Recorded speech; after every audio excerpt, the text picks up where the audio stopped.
But then now the issue I'm running into is because I eat beef, butter, and eggs every day. They're telling me my cholesterol's high, and they want me. There's like, I'm obligated to tell you, you have to take a cholesterol medicine, and I'm just like, I'm not worried about it. And I spent an hour on the internet and ChatGPT and all of this and trying to figure it all out, and I'm not concerned with it because it's for high risk people that are stagnant or whatever. So caveat, once, I'm not a financial advisor. I'm not a health advisor. And if you follow my protein plan and you eat a ton of protein and you get in 100 grams of fat, you might end up getting elevated cholesterol, FYI. That was the whole story, was to tell people that if they follow your plan, they might have high cholesterol. But there's two types of cholesterol. I don't know if you're aware of this, LDL or HDL. I have insight on this. Yeah, go ahead. And HDL is the good cholesterol and LDL is the bad cholesterol. And my HDL was through the roof.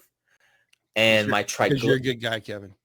Well, because I am. And I eat good food. So my healthiness is through the roof. The HDL is basically like you can't have a high enough number, and mine is exorbitantly high for that. So it's like, okay, this is a marker that you're super healthy. And then there's another marker that goes with it, triglycerides. And that if the triglycerides and the LDL are off, then it's like, okay, now we got to figure something out. But my triglycerides were super low. So another marker saying is very healthy. The only thing that's up is the LDL. And then further research shows it's kind of like a false negative or whatever because of the food I consume, but it's not a high risk situation. But because Western medicine is so like cookie cutter, one size fits all, that as soon as an LDL number pops up, the doctor's like, hey, you need to take this pill and blah, blah, blah. And FYI, I said no. So that is my health nugget for you is get you some beef and some eggs. You cook it up together, right? You got some ground beef, scrambled eggs, some butter, put it all up in there, and you eat that every day. Yeah. Get you 150, 160 grams of protein every single day. Beef you up, man. So we're do you want to know my insight? You probably already know this. I'm not a doctor on any level, but I did watch a podcast recently with somebody who was talking about this very issue. And what they were explaining, because they were doctors or scientists at least, they were explaining that something in the cholesterol is actually what rebuilds your blood cells. And the very thing that Western medicine is trying to tell you to get rid of, which is cholesterol, is actually the very thing you need to heal your body. I agreed. I learned that same thing. That cholesterol is not bad. It's not a boogeyman. Yeah, I've watched all these people that are doing keto and specifically carnivore diet, reversing inflammation, chronic diseases.